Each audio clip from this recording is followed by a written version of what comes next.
दादा भगवान, गीता भगवान, अम्मा जी के करोड़ों करोड़ों शुक्राने हैं। गुरु भगवान को नमन है। गुरु कृपा से इस शिविर में हम चैतन्य चरित लेने जा रहे हैं। महाप्रभु चैतन्य के प्राकट के समय विक्रम की 16वीं शताब्दी के मध्य में भारत की दशा बड़ी शोचनीय थी।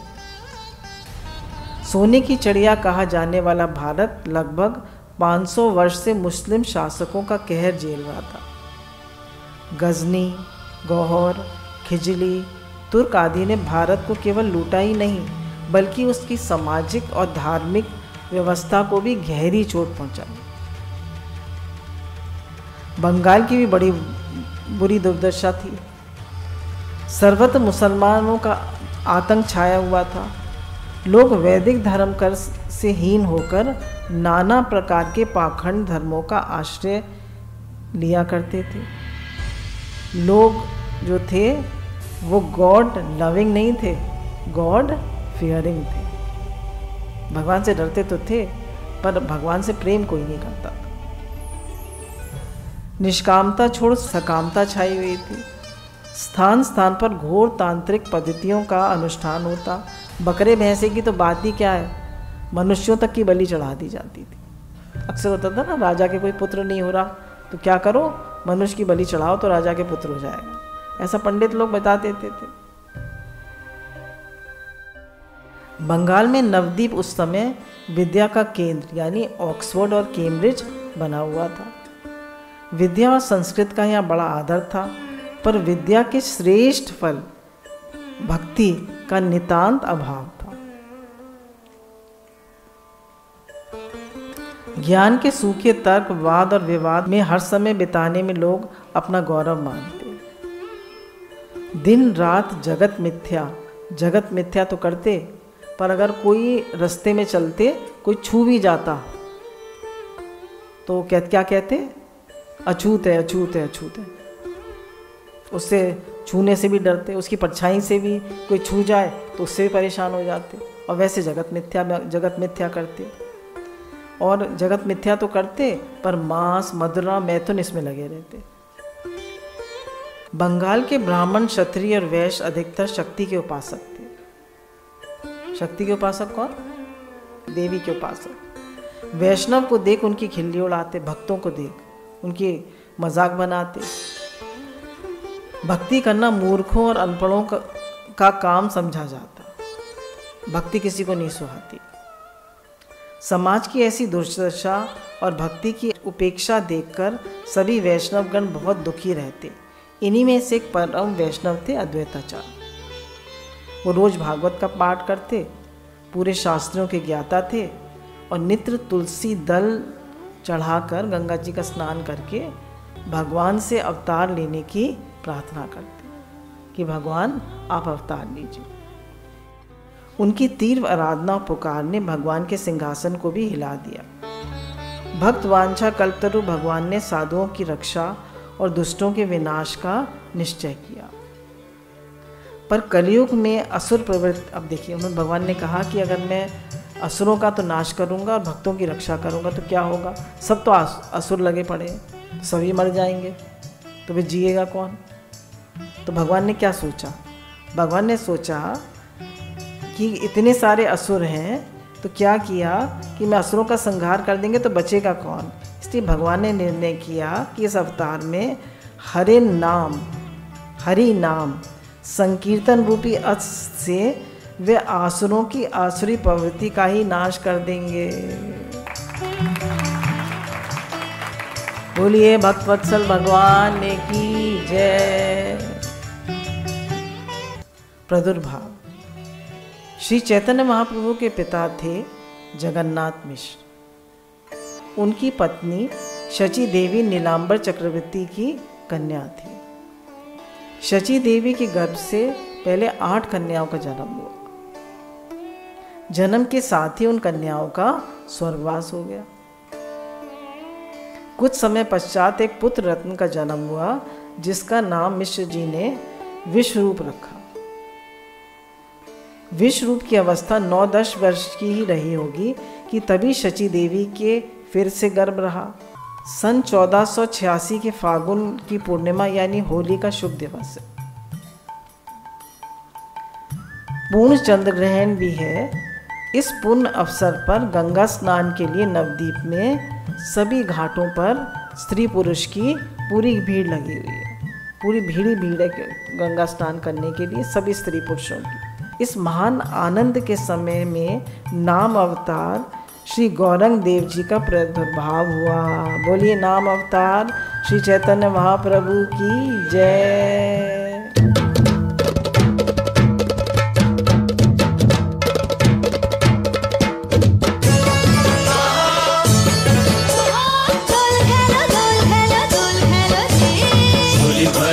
डालो अबीर गुलाल, रंग मल मल करो मुखड़ों को लाल। झोली भर भर डालो अबीर गुलाल, रंग मल मल करो मुखड़ों को लाल। सबका दुलारा है ये सभी का चाल, गगन का नहीं है तो धरती का चाल। नौ तेरे चांद रे नौ तेरे चांद, गोगोरे रे नौए तो मो तेरे चांद।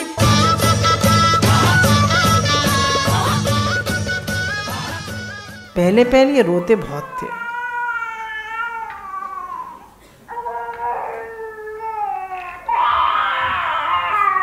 एक दिन बहुत चेष्टा करने पर भी जब ये चुप नहीं हुए तब माता ने इन्हें धीरे धीरे हिलाते हुए कीर्तन पद गाने लगी। हरि हरि बोल, बोल हरि बोल, मुकुंद माधव हरि हरि बोल। बस हरि नाम सुनना था कि ये चुप हो गए। अब तो इन्हें चुप कराने की कुंजी माँ के हाथ लग गई। 4 महीने बाद नामकरण का समय आया। मिश्र जी ने नीलांबर चक्रवर्ती सहित सभी पंडितों को आमंत्रित किया। विधि विधान के साथ वेद पाठ और हवन हुआ। स्नेहमयी माँ ने यह सोचकर वे नीम की तरह यम को कड़वा लगे तो इनका नाम रखा निमाई। निमाई। नामकरण के समय शिशु का स्वभाव जानने के लिए मिश्र जी ने इनके सामने सोना, चांदी, धान, संदेश, फल, खिलौने, पुस्तकें, बहुत सी वस्तुएं रखी। शिशु ने झट आगे बढ़ाकर श्रीमद् भागवत पर अपना नन्हा सा हाथ रख दिया। मानो सबको शिक्षा दी कि जगत में श्रीमद् भागवत को छोड़कर सार वस्तु और कुछ भी नहीं है। शची माँ निमाई की विशेष देखभाल रखने लगी। निमाई के बड़े भाई विश्वरूप की अवस्था इस समय 16 वर्ष की थी। गुरु अद्वैताचार्य जी के सानिध्य के प्रभाव से वे अल्प काल में पंडित हो गए। उनका वैराग दिनों दिन बढ़ता जा रहा था। 16 साल में उन्हें बहुत वैराग आ गया। जब उन्होंने माता पिता को अपने विवाह का उद्योग करते देखा तो सन्यास का निश्चय कर एक दिन रात्रि में ही घर से निकल पड़े। विश्वरूप जैसे सुंदर, सुबोध और आज्ञाकारी पुत्र को खोकर शची और जगन्नाथ का हृदय दुख से विदीर्ण हो गया। रोने लगे माता पिता तो निमाई जो थे बहुत दुखी हुए। वे दादा दादा कहकर मूर्छित हो भूमि पर गिर पड़े। बहुत देर में सचेत हुए। निमाई को दुखी देख माता पिता ने अपना दुख भूल जाने का भरसक प्रयत्न किया और वे इनकी सेवा सुषमा में लग गए। निमाई की अवस्था इस समय अब 6 वर्ष की हो गई है। वे बालक ही थे पर माता पिता को दुखी देख उन्हें सांत्वना देते हुए कहा, बाबा दुखी ना हो, मैं दादा की ही तरह तुम्हारी सेवा करूँगा। 9 वर्ष की उम्र में निमाई का उपनयन संस्कार हो गया। मस्तर पर पूर्ण तिलक लगा। ब्रह्मचारी निमाई सुदर्शन और विष्णु पंडित के घर पढ़ने जाने लगे। पिता का स्वर्गवास। पहले तो भाई चले गए 6 वर्ष की आयु में घर संन्यास लेके। अब 11 वर्ष में पिता का अचानक जगन्नाथ मिश्र का शरीर पूरा हो गया। द्रवित हृदय से निमाई ने माँ की सब प्रकार से सेवा करने और उन्हें किसी प्रकार का कष्ट न होने देने का आश्वासन दिया। निमाई को सुपंडित बनाने के लिए शची माँ ने आत्मीय जनों से परामर्श कर उन्हें मायापुरी के निकट गंगा नगर में पंडित गंगादास की पाठशाला में भर्ती करा दिया। गंगादास निमाई जैसे मेधावी विद्यार्थी को पाकर प्रसन्न हुए। कुछ ही दिनों में निमाई व्याकरण के महापंडित हो गए। पढ़ते समय उन्होंने व्याकरण की पंचटीका नामक ग्रंथ की रचना की और उस पर एक सरल टिप्पणी लिखी। बड़े बड़े विद्वानों ने भी उनकी प्रशंसा की। अब उनकी न्याय पढ़ने की इच्छा हुई। न्याय में उन दिनों वासुदेव सार्वभौम नदिया के राजा माने जाते थे। निमाई उन्हीं की पाठशाला में पढ़ने गए। अब निमाई और रघुनाथ पाठशाला के सर्वश्रेष्ठ विद्यार्थी थे। उनकी महत्वाकांक्षा भी भारत का सर्वश्रेष्ठ न्यायिक बनने की थी, पर उन्हें निमाई की विलक्षण बुद्धि देख भय लगने लगा, कहीं वे उनसे आगे ना निकल जाए। उस समय रघुनाथ अपना प्रसिद्ध ग्रंथ दिधीति लिख रहे थे। उन्हें पता चला कि यद्यपि निमाई को पढ़ते थोड़े ही दिन हुए हैं, उन्होंने भी न्याय का एक ग्रंथ लिखना आरंभ कर दिया है। बस उन्हें चिंता हो गई। उन्होंने उस ग्रंथ को देखना चाहा। एक दिन निमाई से कहा, सुना है न्याय पर तुम कोई ग्रंथ लिखने जा रहे हो, हमें दिखाओगे? क्यों नहीं, कल लेता आऊंगा, निमाई ने झट उत्तर दिया। दूसरे दिन निमाई ग्रंथ ले गए। पाठशाला से लौटते समय नाव पर वे उसे रघुनाथ को सुनाने लगे। ग्रंथ को सुनते सुनते रघुनाथ की आंखों से आंसू बहने लगे। निमाई ने उनके आंसू देखकर पूछा, भैया रोते क्यों हो? भरे हुए कंठ से रघुनाथ ने कहा, तुमसे क्या छिपाना, मैंने सोचा था कि मैं जो ग्रंथ लिख रहा हूं वह न्याय का सर्वश्रेष्ठ ग्रंथ माना जाएगा, पर तुम्हारे इस ग्रंथ के आगे मेरे ग्रंथ को तो कोई पूछेगा ही नहीं। बस, निमाई ने कहा, बस इतनी सी बात? तुम्हारी प्रसन्नता के लिए मैं अपना सर्वस्व त्याग कर सकता हूं। ग्रंथ तो कुछ भी नहीं है, देखो ये गया ग्रंथ। उन्होंने ग्रंथ को गंगा जी में उड़ा दिया, फेंक दिया गंगा जी। रघुनाथ अवाक। निमाई से चिपटकर रुधे कंठ से उन्होंने कहा, धन्य है निमाई, तुम धन्य। इतना त्याग, ऐसा त्याग तुम ही कर सकते हो। धिक्कार है मुझे, जो मैं प्रतिष्ठा का कीड़ा बना हुआ था। मेरे ग्रंथ की प्रशंसा कोई करे न करे, तुम्हारे त्याग और प्रेम के गीत विश्व में सदा गाए जाए। निमाई अब 16 वर्ष के हो गए। व्याकरण, अलंकार, न्याय आदि शास्त्रों में प्रवीण हो गए। अब उनकी इच्छा है कि धन उपार्जन कर वृद्धा माता को सुखी करें। उन्होंने संजय नाम के एक धनिक व्यक्ति के यहाँ अपनी पाठशाला खोल ली। पंडित के रूप में उनकी ख्याति तो चारों ओर फैल ही चुकी थी।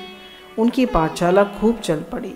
सैकड़ों विद्यार्थी उसमें पढ़ने आने लगे। एक दिन विद्यार्थियों ने आकर निमाई पंडित से कहा, केशव कश्मीरी नाम का एक पंडित दिग्विजय करता हुआ नदिया में आया। उसने नदिया के पंडितों को ललकारा और वे उससे शास्त्रार्थ करें या विजय पत्र लिख के दे दें। कहा, भैया तो उसे शास्त्रार्थ करो या विजय पत्र लिख के दे दो। किसी का साहस नहीं हो रहा कि उससे शास्त्रार्थ करें, क्योंकि उसे सरस्वती का वरदान प्राप्त है। निमाई ने क्या कहा, फलवान वृक्ष और गुणवान मनुष्य सदा विनीत होते हैं, पर अहंकारी का अहंकार वे देख नहीं सकते। भगवान हमारा अहंकार नहीं देख सकते। तो हमेशा किस में रहना चाहिए? देह में। उसका सर नीचा करते हैं। तुम चिंता ना करो, भगवान शीघ्र ही दिग्विजय का सर भी नीचा करेंगे। इतना कह निमाई विद्यार्थियों सहित गंगा के तीर पर चले गए। उस समय संध्या थी, पूर्णिमा का चांद उदय होने को था। निमाई पंडित दिग्विजय के उद्धार की चिंता में गंगा तट पर बैठे थे। विद्यार्थी आपस में शास्त्र चर्चा कर रहे थे। उसी समय दैवयोग से अपने कुछ साथियों के साथ दिग्विजय उधर आ निकले। एक विद्यार्थी ने निमाई पंडित के कान में कहा, यही दिग्विजय हैं, यही। निमाई तुरंत उठ खड़े हुए, उन्हें प्रणाम किया। अपना उतरिये बिछाकर उस पर बैठने का आग्रह किया, आप यहाँ बैठिए। दिग्विजय निमाई का आग्रह देखते हुए बैठ गए और पूछा, तुम किस पाठशाला में पढ़ते हो? और वो तो छोटे से लगते थे, तो किस पाठशाला में पढ़ते हो? निमाई कुछ कहते उससे पहले एक छात्र ने कहा, ये यहाँ के प्रसिद्ध अध्यापक हैं, इनका नाम निमाई पंडित है। अच्छा अच्छा, निमाई पंडित आप ही का नाम है? मैंने आपकी बड़ी प्रशंसा सुनी है, जरा कुछ सुनाइए। निमाई ने कहा, अच्छा, मैं तो आपके शिष्यों का भी शिष्य होने योग्य भी नहीं हूँ। अपनी उन्होंने बहुत दैन्य से कहा, मैं तो आपके शिष्यों का भी शिष्य होने के योग्य नहीं हूँ, भला मैं आपको क्या सुना सकता हूँ? हमने आपके कवित्व की बड़ी प्रशंसा सुनी है। भगवती गंगा के निकट उनकी महिमा का बखान कर आप ही हमारे कान पवित्र करने की कृपा करें। अब सब गंगा के किनारे बैठे हैं ना, तो कह रहे हैं आप गंगा जी के बारे में कुछ कहिए, आप इसी के बारे में कुछ सुना दीजिए। दिग्विजय ने अपनी प्रतिभा का प्रदर्शन करने के अवसर की खोज में ही रहते थे। वे शत मेघों की इसी गर्जना करते हुए तेज गति से गंगा की महिमा के 100 से अधिक श्लोक बोल गए। सभी श्लोक नए थे, वे उनकी रचना तत्काल बिना प्रयास करते जाते और मधुर कंठ से धारा प्रवाह उनका उच्चारण करते जाते। सब आश्चर्यचकित से दिग्विजय की ओर एक टक देख रहे थे। निमाई बोले, महाराज आपकी वाणी से अमृत की वृष्टि हुई। हमने ऐसा काव्य कभी नहीं सुना। हमारी सामर्थ्य कहाँ जो आपके काव्य में के गुण दोष समझ सके। आप ही इनमें से किसी श्लोक की व्याख्या करके सुनाइए, बड़ी कृपा होगी। दिग्विजय हंसकर मेरी किसी कविता में गुण के सिवा दोष का तो प्रश्न ही क्या है, मेरे तो गुण ही गुण है, दोष वोष कुछ नहीं है। पर व्याख्या अवश्य कर सकता हूँ, तो बताओ किस श्लोक की व्याख्या करूँ। निमाई ने उनमें से एक श्लोक महत्वम गंगाया ज्यों का त्यों दोहराते हुए कहा, कृपा कर इसकी व्याख्या करें। तब दिग्विजय ने श्लोक की व्याख्या की और उसके गुण बताए। अब निमाई ने कहा, आज्ञा हो तो मैं भी श्लोक के कुछ गुणों दोष की चर्चा करूं। दिग्विजय, हाँ, देखूं तुम क्या गुण दोष निकालते हो। निमाई ने विनम्रता पूर्वक कहा, श्लोक बहुत सुंदर है, बहुत दैन्य है, पर इसमें 5 मुख्य गुण हैं और 5 मुख्य दोष। पहले गुण बताता हूं। इतना कह उन्होंने गुणों की दृष्टि से श्लोक की जैसी व्याख्या की, उसने सामने दिग्विजय की अपनी व्याख्या फीकी पड़ गई। साथ ही साथ उनका मुख भी फीका पड़ गया। निमाई श्लोक के गुण बताकर चुप हो गए। दिग्विजय ने कहा, ठीक है, मैंने तो अपने ही श्लोक की अधिक प्रशंसा करना उचित नहीं समझा, इसलिए जो साधारण गुण थे उन्हीं की ओर संकेत किया। अच्छा, देखो दोष क्या है। अब दिग्विजय कहने लगे निमाई से। निमाई पंडित ने धारा प्रवाह बोलते हुए बड़ी सरलता और निर्भीकता से श्लोक के पुनरावृत्ति आदि 5 दोष बताकर दिग्विजय की ओर देखा।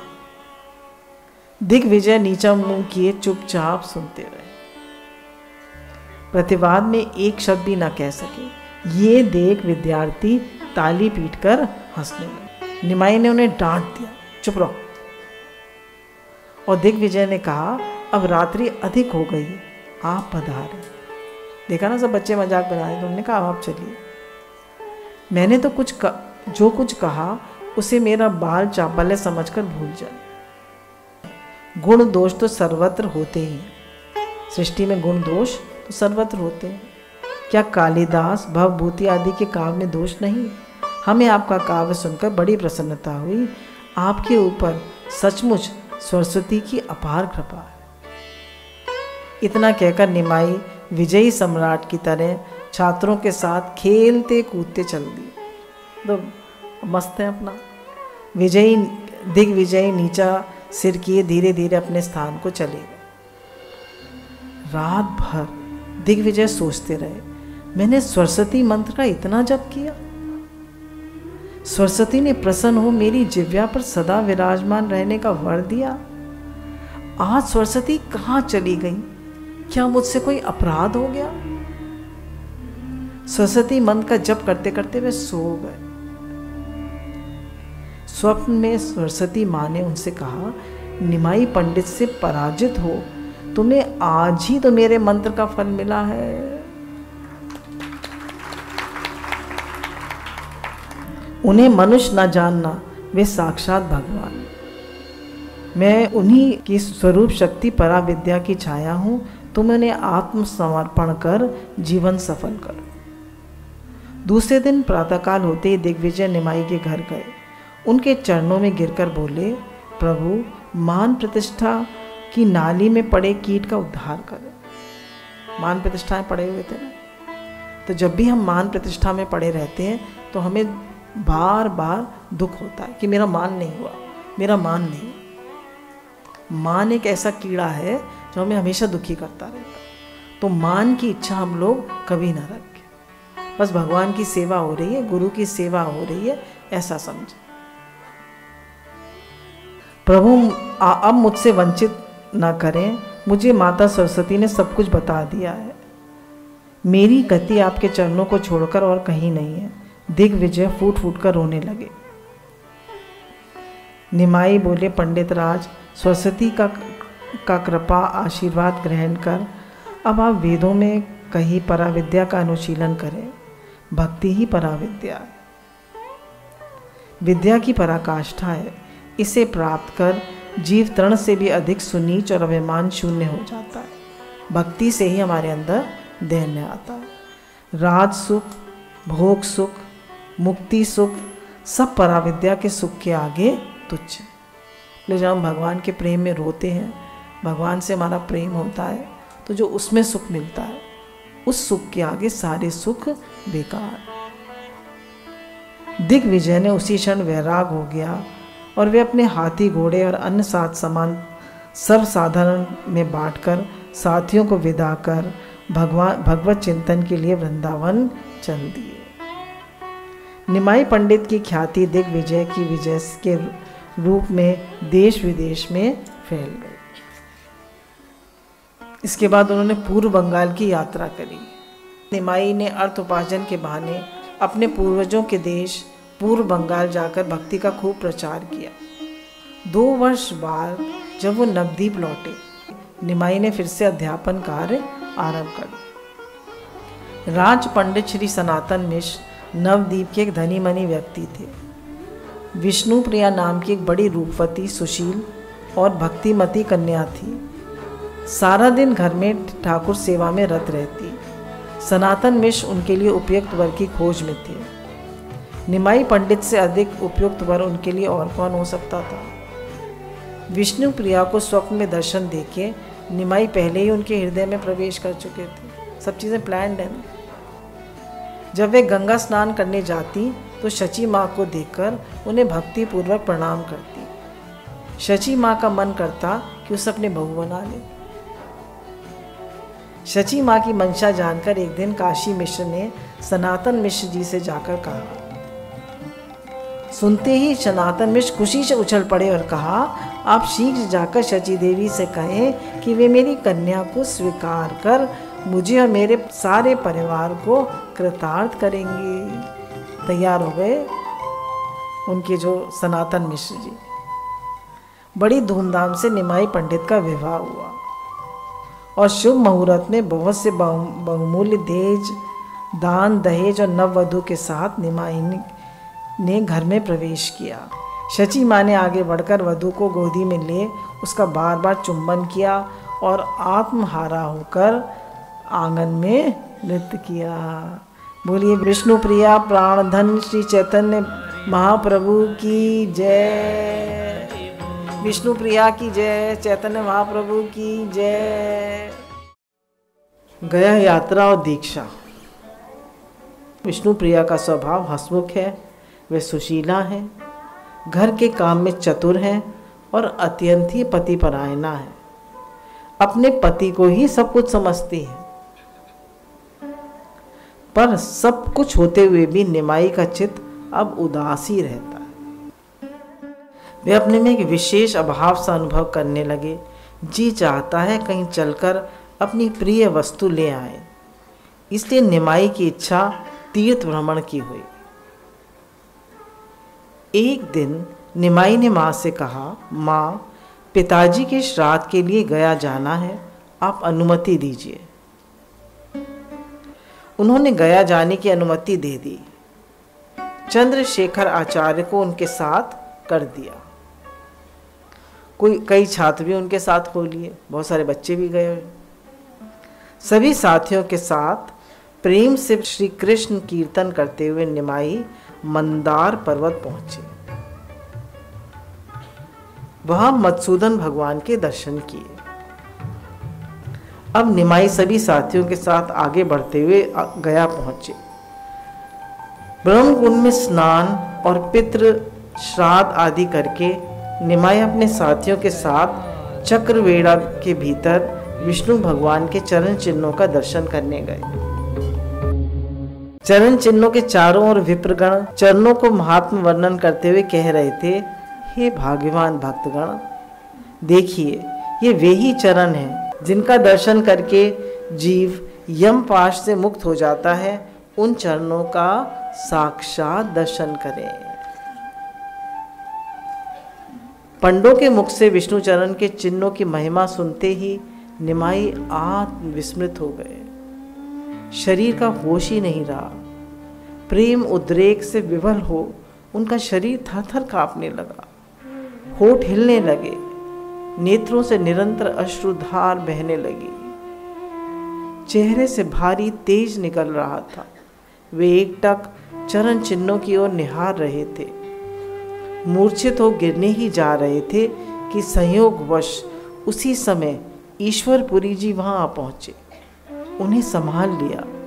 साथीगण उन्हें भीड़ से हटाकर बाहर ले गए।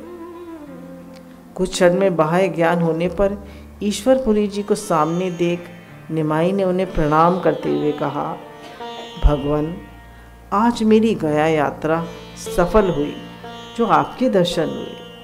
सर्वश्रेष्ठ तीर्थ तो आप ही हैं। गुरु ही सर्वश्रेष्ठ तीर्थ होते। निमाई ने हाथ जोड़कर कहा, महाराज, बड़े भाग्य से आज आपके दर्शन मिले, फिर न जाने ये सौभाग्य कब प्राप्त हो। अब आप मुझे अपनी शरण में लेने में विलंब न करें। कुछ कृष्ण मंत्र और कृष्ण भक्ति प्रदान कर कृतार्थ करें। ईश्वरपुरी ने कहा, पंडित राज, यदि आपकी यही इच्छा है तो मंत्र क्या, आप प्राण की भिक्षा मांगे तो वो भी तैयार है। शुभ घड़ी शुभ क्षण में ईश्वरपुरी ने निमाई के कान में गोपी जन बल्लभाय नमः, गोपी जन बल्लभाय नमः, गोपी जन बल्लभाय नमः, ये 10 अक्षरी कृष्ण मंत्र की दीक्षा दी। ये मंत्र बहुत श्रेष्ठ है, तो ये मंत्र की उन्होंने दीक्षा दी। मंत्र के श्रवण मात्र से निमाई मूर्छित होकर पृथ्वी पर गिर पड़े। उन्हें अपने शरीर का बिल्कुल भी होश नहीं रहा। बहुत देर बाद कुछ होश आया, तब तो उनकी विचित्र सी दशा हो गई। कभी जोर जोर से हंसते, कभी हा कृष्ण, हा पिता कहकर जोर जोर से रुदन करने लगते। कभी कहते, प्यारे, मुझे छोड़कर तुम कहाँ चले गए? तुम्हारे दर्शन बिना अब नहीं रहा जाता। जगत अंधकार में लग रहा है। दर्शन देकर प्राण रक्षा करो, कहते कहते भूमि पर लोटपोट होने लगे। कभी कहते, मैं तो कृष्ण के पास ब्रज में जाऊंगा, और ब्रज की ओर भागते। उनके साथी उन्हें पकड़ पकड़ कर लाते, किंतु ये पागलों की भांति उनसे अपने शरीर को छुड़ा कर भागते। उनके साथी इनकी ऐसी अलौकिक दशा देखकर चकित रह गए। चंद्रशेखर और शिष्य गणों ने उन्हें समझाने की चेष्टा की। तब उन्होंने कहा, भैया, तुम लोग अपने घर जाओ। अब हम घर लौटकर नहीं जाएंगे। हम तो अब कृष्ण के पास वृंदावन में ही जाके रहेंगे। हमारी माता को हमारा हाथ जोड़कर प्रणाम कह देना, तेरा निमाई पागल हो गया। इस प्रकार रुदन तथा प्रलाप में ही रात्रि हो गई। सभी साथी और शिष्य सुख की नींद सो गए, पर इन्हें नींद कहाँ। इनके प्राण तो श्री कृष्ण मिलन के लिए छटपटा रहे हैं। सबको सोता दे कि जल्दी से उठे और हाँ कृष्ण कहते हुए ब्रज की ओर दौड़े। थोड़ी दूर ही गए होंगे कि इन्हें हृदय में दिव्य वाणी सुनाई पड़ी। हे द्विजकुल चूड़ामणि, आपका वृंदावन जाने का समय अभी नहीं आया है। अभी कुछ काल और धैर्य धारण करें। कुछ दिन नवदीप में रहकर ही सबको प्रेम दान दें। देववाणी सुन निमाई लौटकर अपने स्थान पर आ गए। गया से लौटने पर सभी इष्ट मित्र, स्नेही तथा छात्र निमाई पंडित के दर्शन को आए। उनके भाव में अमूल परिवर्तन देख सभी आश्चर्यचकित थे। उनमें घृष्टता चापल्य का नाम नहीं। वे विनय और दैन्य की मूर्ति हैं। उनका मुख मलिन है, नेत्र डबडबाए रहते हैं। बोलने की इच्छा नहीं होती। बोलने को यदि बाध्य होते हैं तो कहना कुछ चाहते हैं और कह कुछ जाते हैं। निमाई की दशा देखकर माँ चिंता में डूब गई। चिंता करते करते रात्रि हो गई। निमाई शयन गृह में चले गए। पुण्य निद्रा का अर्धरात्रि में कमरे का दरवाज़ा पीटते हुए विष्णु प्रिया की आवाज़ सुनाई दी। माँ जल्दी आओ, देखो तो इन्हें क्या हो गया है। माँ भाग कर गई। देखा कि निमाई सर नीचा किए चुपचाप बैठे रुदन कर रहे। उनके नेत्रों से शत शत अश्रुधार बड़े वेग से बह रही। पूछा, बेटा निमाई रो क्यों रहे हो? बड़े कष्ट से भाव संवरण करते हुए निमाई ने कहा, माँ मेरा रोना देख कर दुखी ना होना। मैंने अभी अभी स्वप्न में एक परम रूपवान श्याम वर्ण के वनमाला वंशीधार नव किशोर को देखा। उन्होंने भगवान कृष्ण के दर्शन किए। उसे देखकर मेरा हृदय आनंद से इतना भर गया है कि नेत्रों से जलधार आप ही प्रभावित हो रही है। मैं क्या करूं माँ, मैंने ऐसे मधुर रूप को पहले कभी नहीं देखा। मैंने जैसे भगवान के दर्शन किए ऐसे मधुर रूप को पहले कभी नहीं देखा। वही रूप मेरे हृदय में बार बार जागकर आनंद अश्रु विसर्जन कर रहा है। उन्हें भगवान की याद बार बार आ रही है। बार बार दर्शन हो रहे हैं उन्हें, और उसी रूप को याद कर करके वो रो रहे हैं। निमाई श्री कृष्ण का रूप वर्णन करते जा रहे हैं और नेत्रों से अश्रुगंगा बहती जा रही है। शची और विष्णुप्रिया स्वयं भी उसी प्रवाह में बही जा रही है। निमाई के मुख से निस्तृत श्री कृष्ण कथा कानों से उनके हृदय में प्रवेश कर उन्हें भी आनंद अश्रु विसर्जन करने को विवश कर रही है। गया से लौटकर निमाई पंडित परम वैष्णव हो गए हैं। ये शुभ संवाद उनके साथियों में तेज गति से फैल गया। सब परमानंद में सागर में डूब गए। अब निमाई सब समय निर्जन में रहते थे। बिना अकेलापन अच्छा लगता। निमाई जितनी देर बाहर रहते, हृदय के भाव को बलपूर्वक दबा कर रखते।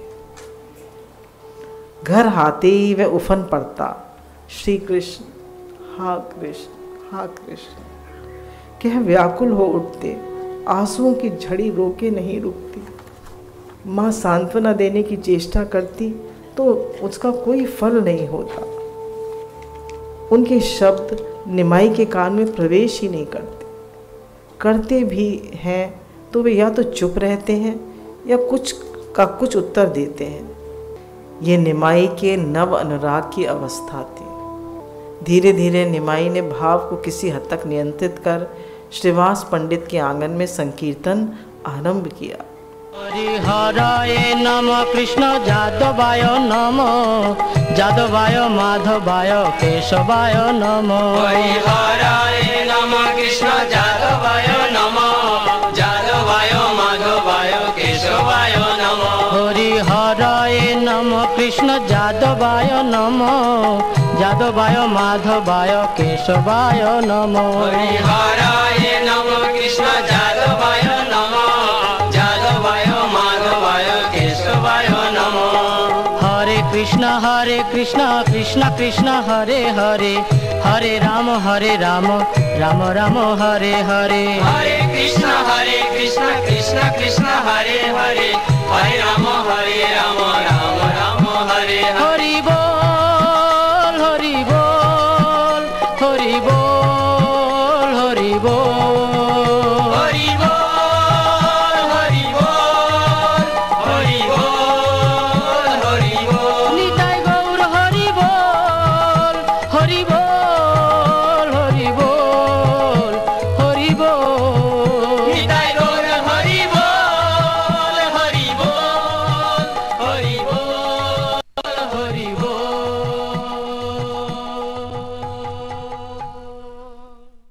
एक बार जब महाप्रभु भक्तों के साथ कीर्तन में रत थे, तब घर के भीतर श्रीवास के इकलौते पुत्र की मृत्यु हो गई। श्रीवास और उनके परिवार को शोक सागर में निमग्न कर देने के लिए इससे अधिक और क्या हो सकता। पर श्रीवास ने घर के लोगों से कहा, महाप्रभु आंगन में नृत्य कीर्तन में विभोर हैं। यदि इस समय रोध होकर किसी ने उनके कीर्तन में विघ्न डाला तो गंगा में मैं डूबकर प्राण त्याग दूंगा।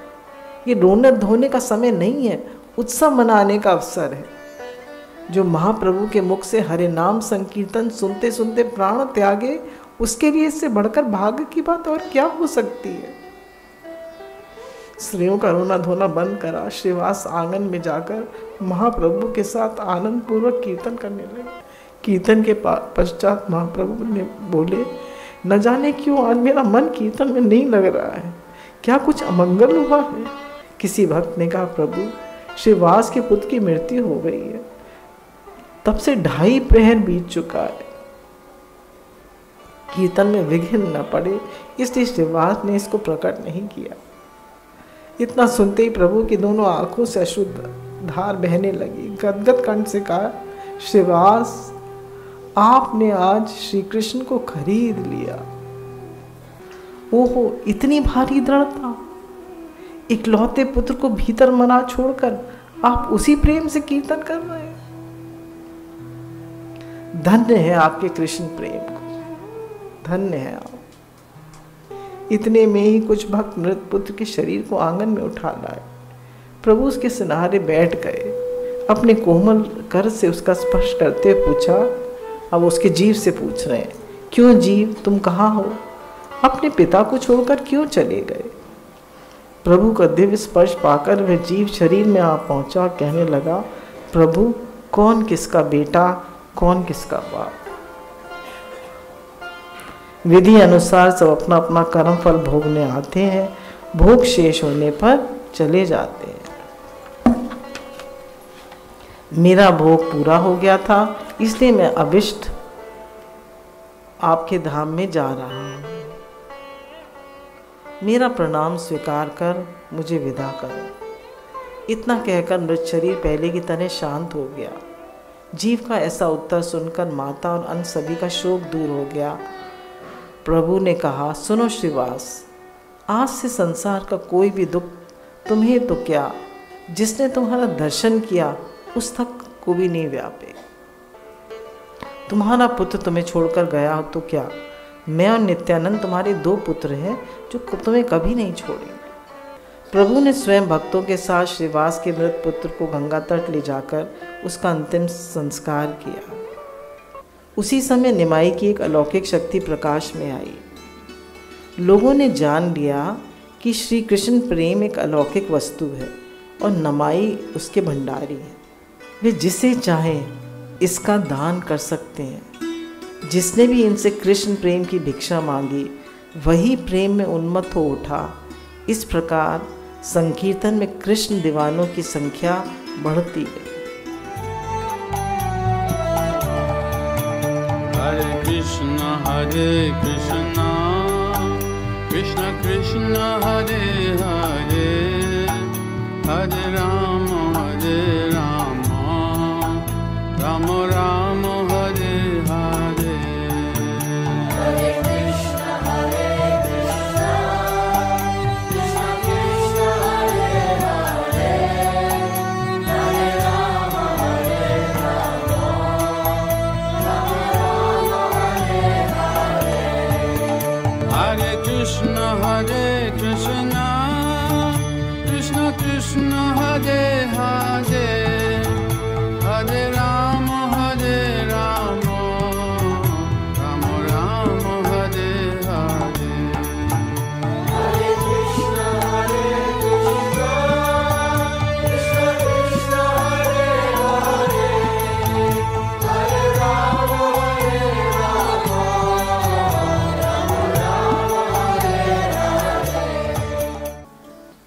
नदियाँ में प्रेम प्रवाह और काजी का उद्धार। महाप्रभु की भक्ति का प्रचार का अभियान तेज होता गया। किसी को छू के, किसी का आलिंगन करके, किसी को प्रेम दान देकर उन्होंने जिसको छुआ, जिसको प्रेम दान दिया, उसने जिसको आगे छुआ तो वो उसको भी कृष्ण प्रेम प्राप्त होता गया। नदियाँ में कृष्ण भक्ति की ऐसी बाढ़ आई कि स्त्री पुरुष बालक वृद्ध सभी इसमें बह चले। घर घर कीर्तन होने लगा। खोल करताल और हरि ध्वनि से नदिया का आकाश गूंज उठा। प्रत्येक रात्रि उत्सवमय हो गई। पर चोर को चांदनी अच्छी नहीं लगती। नदिया में जो मंद बुद्धि के ईशालु लोग थे उन्हें ये नहीं भाया। उन्होंने जाकर काजी से शिकायत की, निमाई पंडित ने एक नया धर्म चलाया है जो परंपरागत हिंदू धर्म से विरुद्ध है। उसके बहकावे में आकर लोग नाच गाकर दिन रात हल्ला गुल्ला करते हैं, इससे हमारी नींद हराम हो गई है। बाध्य होकर काजी संध्या समय अपने दल बल सहित नगरी में आया। चारों ओर कीर्तन होता देख काजी बहुत क्रोधित हुआ। एक घर में घुसकर मृदंग तोड़ डाला। जो मिला उसे मारा पीटा। उसके भय से नगरवासी कीर्तन बंद कर जहाँ तहाँ भाग गए। काजी ने घोषणा कर दी, जो लोग कीर्तन करेंगे उनकी जाति नष्ट कर दी जाएगी। नगरवासियों ने अपना दुख महाप्रभु से जाकर कहा। संकीर्तन बंद होने की बात सुनते ही महाप्रभु को बड़ा क्रोध आया। बड़ी हिम्मत है इस काजी की, कीर्तन बंद कराएगा। उन्होंने कहा, श्रीपाद आज नगर में सब जगह घोषणा कर दो कि संध्या समय सभी एक एक मशाल लेकर मेरे घर पे एकत्रित हो जाए। मैं उन्हें लेकर नगर कीर्तन के लिए निकलूंगा और काजी का दर्प चूर्ण करूंगा। महाप्रभु ने घोषणा कर दी। महाप्रभु का रौद्र रूप देख नगरवासियों का भय जाता रहा, कोई डर नहीं रहा। आज निमाई पंडित नगर कीर्तन को निकलेंगे, ये खबर फैलते ही सारे नगर में हलचल मच गई। संध्या होते होते लाखों लोग अपने अपने हाथों में मशाल लिए हरि ध्वनि करते हुए महाप्रभु के घर के सामने आकर उपस्थित हो गए। महाप्रभु भी घर के भीतर ही थे। गदाधर उन्हें सजा रहे थे। महाप्रभु का केश विन्यास कर सुंदर जूड़ा बांधा। यहाँ पे जोड़े में मालती के फूलों की माला लपेटी, माथे पर सुंदर तिलक लगाया, आंखों में काजल, फूलों के आभूषण पहनाए, पैरों में नूपुर यानी घुंघरू पहनाए, गले में एक डाली बड़ी सी लंबी माला जो घुटनों तक थी। उनके रूप का सुंदर वर्णन जो है मन में उसका ध्यान करते जाइए। अब महाप्रभु काजी और उसकी सैन्य शक्ति से युद्ध करने के लिए तैयार हैं। क्या रूप बनाया है युद्ध करने के लिए। युद्ध के लिए जाते समय महाप्रभु का ये वेश, अरे जिनकी भौहें जरा सी टेढ़ी होने पर विश्व में प्रलय हो जाती है, उन्हीं काजी जैसों को परास्त करने के लिए क्या अस्त्र की आवश्यकता है? नहीं, उनके पास तो प्रेम रूपी दिव्य अस्त्र है।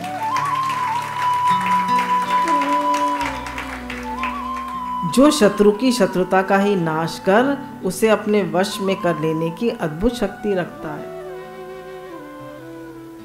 महाप्रभु का उद्देश्य काजी का उद्धार करना नहीं था।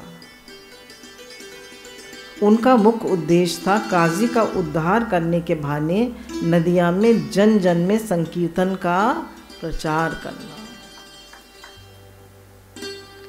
और संकीर्तन के माध्यम से उनमें श्री कृष्ण भक्ति का संचार करना। नृत्य कीर्तन करते हुए अपने भुवन मोहन रूप के सर्व साधारण को दर्शन देकर उनके मन प्राण सदा के लिए अपने वश में कर लेना। उनके जो सुंदर रूप है, जो उसको देखेगा उसके मन प्राण वो अपने वश में कर ले, उनका ध्यान बना रहे और संकीर्तन करते रहे, जिससे संसार को भुला के वे सदा के लिए उन्हीं का चिंतन किया करें और उनका चिंतन करते करते सहज ही भवसागर से पार हो जाए। महाप्रभु ने कीर्तन की कई मंडियां बनाकर उन्हें अलग अलग कीर्तन करने का आदेश दिया। एक मंडली का मुखिया अद्वैताचार्य को बनाया, एक का हरिदास को और एक का श्रीवास को और एक का अपने आप को। निताई और गदाधर को अपनी मंडली में अपने साथ रखा। गोधूली की बेला में कीर्तन आरंभ हुआ। उस समय लोगों ने अपनी अपनी मशालें जलाईं, स्त्रियों ने अपने अपने घरों में दीपक जलाए। चारों तरफ मशालें जल रही हैं और घरों में दीपक जल रहे हैं। लाखों मशालें और कोटि कोटि दीपों के प्रकाश में गगन भेदी हरि ध्वनि करते हुए महाप्रभु अपनी मंडली के साथ नृत्य करते हुए निकले। हरे कृष्णा कृष्णा कृष्णा हरे हरे, हरे राम राम राम हरे हरे, हरे कृष्णा कृष्णा कृष्णा हरे हरे, हरे राम राम राम हरे हरे, हरे कृष्णा कृष्णा कृष्णा हरे हरे, हरे राम राम राम हरे हरे।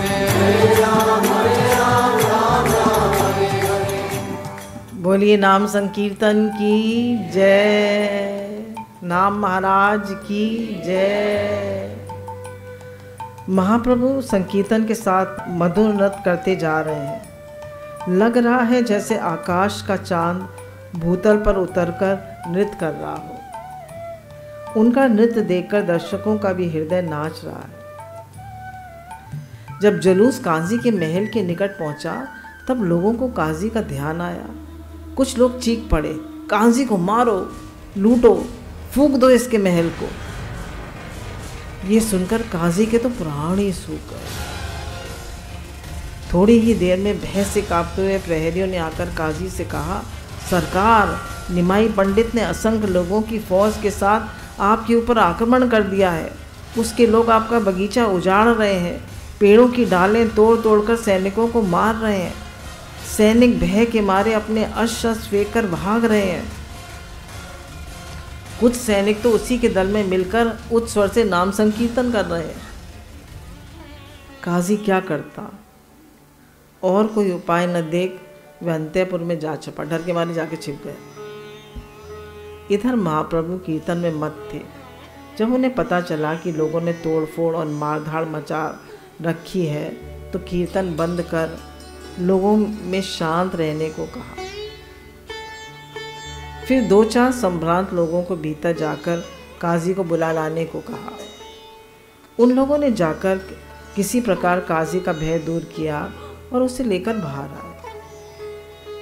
काजी महाप्रभु के आगे मस्तक नीचा किए हाथ जोड़े खड़े रहा। वे आश्वस्त था कि महाप्रभु उसका कुछ अहित नहीं करेंगे। उनके दिल में तो करुणा ही करुणा है, प्रेम ही प्रेम है। प्रभु ने आदर पूर्वक उसे अपने पास बिठाया और कहा, काजी जी, हम आपके घर आए हैं, आपसे मिलने आए हैं और आप अब घर के भीतर जाके छिप गए, ये क्या बात हुई? काजी ने देखा कि महाप्रभु के मुख पर क्रोध का कोई चिन्ह नहीं है, मुख से अपार करुणा बरस रही। साहस पाकर उसने कहा, निमाई पंडित, गांव के संबंध में मैं तुम्हारा मामा लगता हूँ और तुम्हारे नाना जो है नीलांबर चक्रवर्ती, वो मेरे चाचा लगते हैं। तो गांव के संबंध से ये घर भी तुम्हारा अपना है।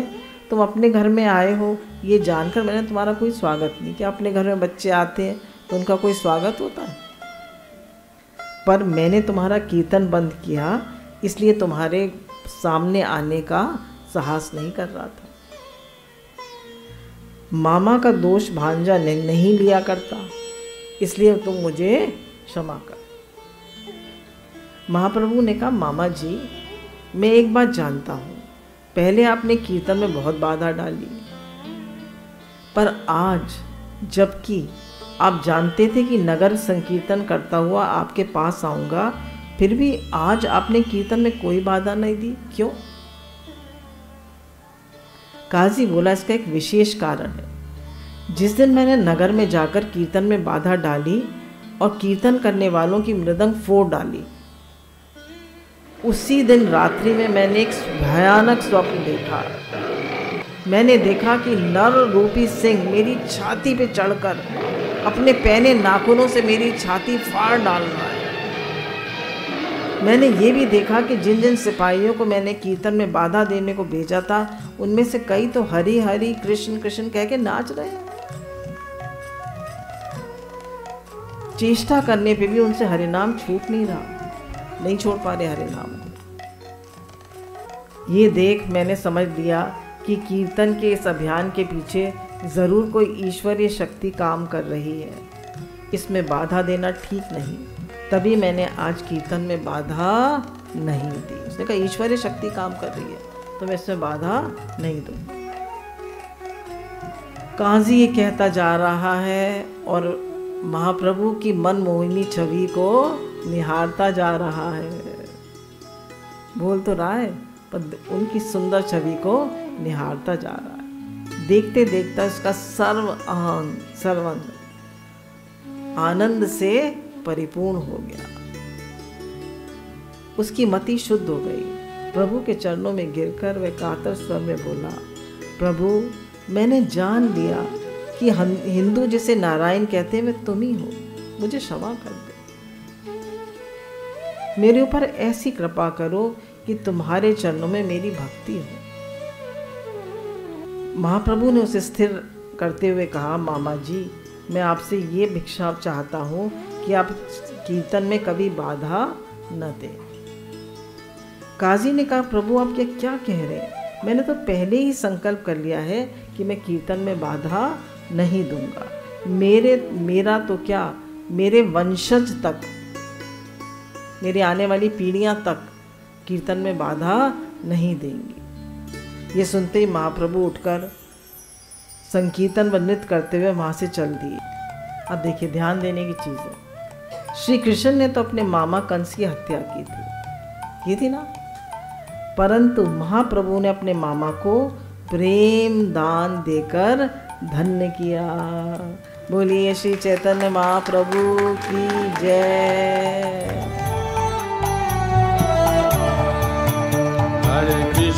हरे कृष्ण कृष्ण कृष्ण हरे हरे, हरे राम राम राम हरे हरे। हरे कृष्ण कृष्ण कृष्ण हरे हरे, हरे राम हरे हरे।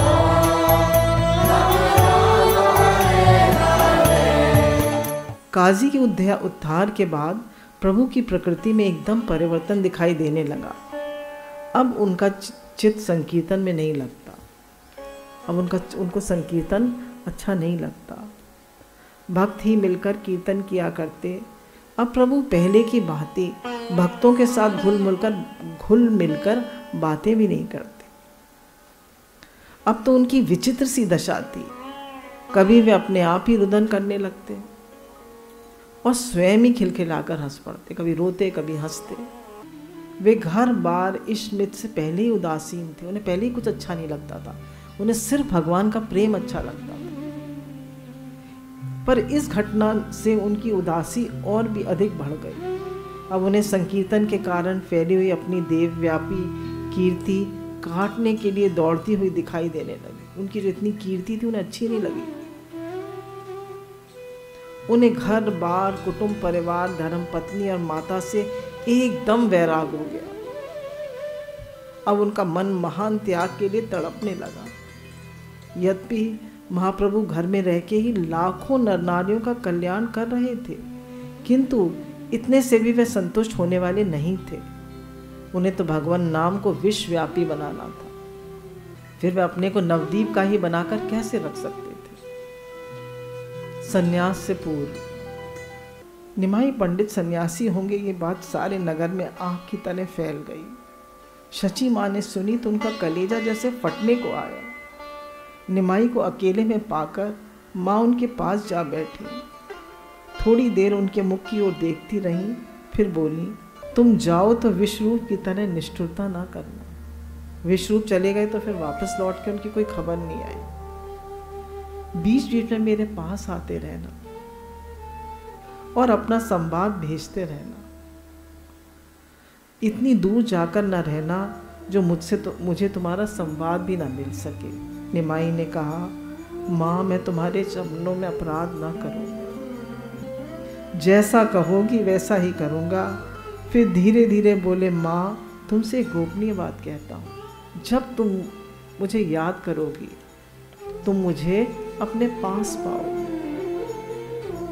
सच्ची माँ विष्णु प्रिया और अपने भक्तों को सुख प्रदान करने के लिए महाप्रभु ने करीब 1.5 महीने और ग्रस्त की लीला करी। फिर वह दिन आया जब महाप्रभु ने संन्यास लेना था। सारा दिन शची माँ और भक्तों के साथ रहकर महाप्रभु नित्य की तरह आनंद वितरण करते रहे। संध्या समय श्री कृष्ण कथा के पश्चात प्रभु ने सब भक्तों को आलिंगन किया। सबसे विदा ले रहे, पर किसी को कुछ नहीं पता। मन ही मन सबसे विदा ली। फिर शची माँ के साथ आहार किया। आहार के पश्चात शयन गृह में प्रवेश किया। प्रभु नित्य की तरह सोई नहीं, विष्णु प्रिया की प्रतीक्षा करते रहे। आज विष्णु प्रिया के मन में एक नई उमंग जग रही। उन्होंने अपनी सखी कांचना की सहायता से श्रृंगार की नई नई सामग्री जुटाई। सामग्री लेके जैसे ही शयन गृह में प्रवेश किया, स्वामी को प्रफुल्ल बदन देखकर बोली, आज मेरी इच्छा है अपने हाथों से तुम्हारा श्रृंगार करूं, करने दोगे ना? प्रभु ने हंसकर उत्तर दिया, करने दूंगा, पर बाद में मैं भी तुम्हें अपने को सजाने दोगी ना? विष्णु प्रिया ने सहर्ष हाँ कर दी। दोनों ने बारी बारी से एक दूसरे को सजाया। इसके पास रात्रि रस कौतुक में आनंद पूर्वक बिताई। रात्रि के 6 दंड रह गए। तब जब पति के वक्ष से लगी विष्णु प्रिया को नींद आई। अवसर देख के प्रभु धीरे धीरे उठे। करुण दृष्टि से एक बार विष्णु प्रिया के मुख को देखा, फिर किवाड़ खोलकर आंगन में आ मन ही मन जननी को प्रणाम किया। फिर मुख द्वार से बाहर निकल नवदीप धाम को प्रणाम कर तेज गति से चलते हुए गंगा तट पर आ पहुंचे। विष्णु दादा का स्मरण कर माघ मास की संक्रांति की रात्रि गंगा की शीतल जल में कूद पड़े। गंगा पार भीगे वस्त्रों में ही कटवा में केशव भारती के स्थान की ओर चल पड़े। ध्यान दें, माघ मास यानी जनवरी फरवरी की प्रातः काल की ठंड में गीलों वस्त्रों से ठिठुरते जा रहे हैं। जीवों के उद्धार के लिए कातर भगवान की ये मूर्ति। ध्यान दीजिए कि जनवरी फरवरी का महीना है और वो कूद पड़े नदी में भीगे वस्त्रों से। किसके उद्धार के लिए? हमारे उद्धार के लिए। इसे अपने हृदय में आंक लें, इसे अपने हृदय में बसा लीजिए। यदि ऐसा कर लेंगे तो अपने उद्धार के लिए कुछ करना ना पड़ेगा। जब भी आप भजन करें तो इस मूर्ति का ध्यान कर लिया करिए। इसे देख देखकर आपके प्राण रोएंगे। रोते रोते नेत्रों की राह से सारा कल्मश बह जाएगा, हृदय निर्मल हो जाएगा और आपको अपने ही परम प्रिय परम सुहृदय श्री भगवान हृदय से लगा लेने के लिए व्याकुल सामने खड़े दिखेंगे।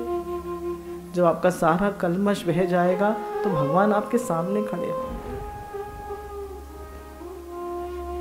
अभी रात ही थी तब विष्णुप्रिया ने करवट बदली।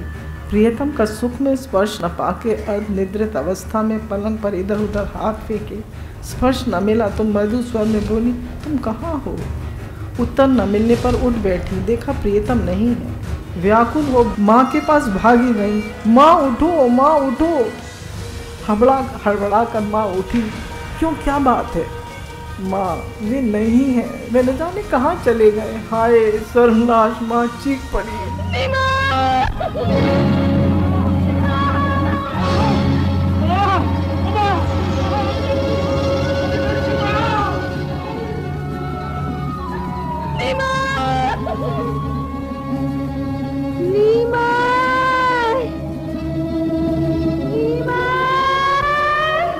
माँ की पुकार सुन भक्तगण वहाँ आ पहुँचे। निताई ने कहा, माँ चिंता न करो, यदि सचमुच प्रभु घर त्याग कर चले गए हैं तो मैं प्रतिज्ञा करता हूँ, मैं सारी पृथ्वी छान डालूंगा और अवश्य उन्हें लाकर तुमसे मिलाऊंगा। विलम्ब किए बिना मुकुंद, चंद्रशेखर आचार्य आदि भक्तों को साथ लिए निताई प्रभु को ढूंढने निकल पड़े। उन्हें मालूम था कि प्रभु केशव भारती से संन्यास दीक्षा लेने कटवा गए हैं, इसलिए वे सीधे कटवा गए। वहाँ जाकर जो उन्होंने देखा तो वह अवर्णनीय है। संन्यास दीक्षा। गंगा तट पर एक विशाल वृक्ष के नीचे महाप्रभु केशव भारती के सम्मुख बैठे हुए हैं। उनके नेत्रों से अफ्रेशनल अश्रुधारा बह रही है। कातर जोर से दोनों हाथ जोड़कर केशव भारती से संन्यास दीक्षा देने की प्रार्थना कर रहे हैं। अश्रु विसर्जन करते हुए केशव भारती रुद्ध कंठ से कह रहे हैं, निमाई, मैं सन्यासी हूँ। माया मोह का त्याग कर अपने हृदय को कठिन बना चुका हूँ, पर न जाने क्यों तुम्हें देखकर मेरे भीतर कोटि पुत्रों का स्नेह उमड़ रहा। पिता क्या स्वयं पुत्र का सिर मूंदकर डोर कोपीन पहनाकर उसे भिखारी बनाता है? महाप्रभु ने हाथ जोड़कर कातर भाव से कहा, आपका मेरे प्रति गाढ़ और निश्चल प्रेम है। माता पिता के समान आप मेरा मंगल ही चाहते हैं। अब वो क्या कह रहे हैं कि वृंदावन में मेरे प्राणेश्वर श्री कृष्ण हैं। अगर आप मुझे वहाँ भेजने में विलंब करेंगे, मुझे वृंदावन नहीं जाने देंगे, तो मेरे प्राण मेरे शरीर को छोड़कर चले जाएंगे और फिर आपको अपार दुख होगा। अब तुम कहीं न जाओ, कल तुम्हें संन्यास दीक्षा दूंगा। ये सुनते ही उपस्थित सभी लोगों को लगा जैसे भारती ने उनके प्राण ही ले लिए। सारा गांव उनके साथ है। कोई नहीं चाहता कि वे संन्यास लें, सब उनके लिए रो रहे। सारा गांव रो रहा। प्रातः होते ही संन्यास की घड़ी निकट आ गई। शौर करने के लिए मक्सी नाई भी आ गया। शौर के पश्चात नाई ने अपने अस्त सदा के लिए गंगा जी में विसर्जन कर दिए। संन्यास की दीक्षा। प्रभु गंगा स्नान कर भीगे वस्त्र सहित केशव भारती के पास आए। भारती ने उन्हें कौपीन और 2 बहिर्वास पहनने को दिए। कौपीन और बहिर्वास पहन प्रभु भारती की बाईं ओर बैठे। मंत्र ग्रहण करने से पूर्व उनके कान में कहा कि स्वप्न में मुझे एक ब्राह्मण ने ये मंत्र दिया था, और फिर केशव भारती ने उन्हें भी वही मंत्र कान में बता दिया। भारती सोचने लगे कि सन्यास के बाद प्रभु का क्या नाम रखना चाहिए। उसी समय सरस्वती की प्रेरणा से प्रभु के वक्ष पर हाथ रखकर बोले, तुमने श्री कृष्ण को भूले हुए जीवों को उनके प्रति चैतन्य कराया है, इसलिए तुम्हारा नाम हुआ श्री कृष्ण चैतन्य। बोलिए श्री कृष्ण चैतन्य महाप्रभु की जय। श्री कृष्ण चैतन्य प्रभु नित्यानंदा, हरे कृष्ण हरे राम राधे गोविंदा। धन्य है भगवान का ये छद्म वेश। अब भगवान का ये जो वेश है धन्य है। आज वे त्रिभंग मुद्रा में अधरों पर मुरली धारण करके नहीं, बल्कि परम सुंदर स्वर्ण कांति युक्त वेश में दंड और कमंडलू लिए जीवों के सामने खड़े हैं। मुरली हाथ में नहीं है, दंड और कमंडलू लिए खड़े हैं सन्यासी वेश में। कृपा प्रार्थी वो छलकते हुए नेत्रों से कह रहे हैं, हे जीव, हम सबसे कह रहे हैं चैतन्य महाप्रभु, देखिए हम सबसे कह रहे हैं, हम सबसे, हे जीव, हरि नाम की भिक्षा दो और मुझे सदा के लिए खरीद लो। मुझे हरि नाम की भिक्षा दो और सदा के लिए खरीद लो। अब हम सब लोग हरि नाम करेंगे या नहीं करेंगे? करेंगे। आप भिक्षा देने में चूक ना करें, इतने सस्ते भगवान फिर न मिलेंगे।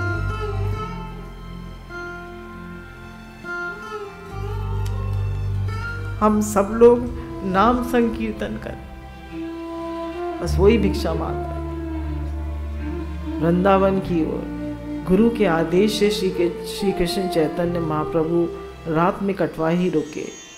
प्रातः होते ही महाप्रभु ने गुरुदेव से आज्ञा ली, फिर वहाँ उपस्थित सभी से हाथ जोड़कर प्रार्थना करी, हे माता पिता, आप लोग मुझे वृंदावन जाने की अनुमति प्रदान करें, जिससे श्री कृष्ण के दर्शन सुलभ हों। जाते समय एक भिक्षा और दें, हम सब लोग श्री कृष्ण का भजन करें। वे बड़े कृपालु हैं, वे बड़े दयालु हैं। इतना कह वे वृंदावन की ओर, हाँ वृंदावन, हाँ वृंदावन कहते हुए भाग पड़े। लोग भी उनके पीछे भागे, पर प्रभु श्री कृष्ण प्रेम के आवेश में इतनी तेज गति से भागे जा रहे हैं कि उनका पीछा करना कठिन था। भक्त पीछे से पुकार रहे हैं, पर प्रभु को कुछ सुनाई नहीं दे रहा। उनके कान में तो कृष्ण वंशी की ध्वनि बज रही है, दूसरी ध्वनि के प्रवेश करने की जगह ही उसमें कहाँ रही।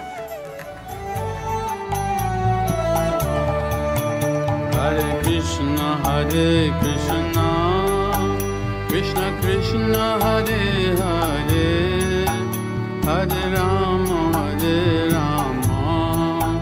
राम राम हरे हरे।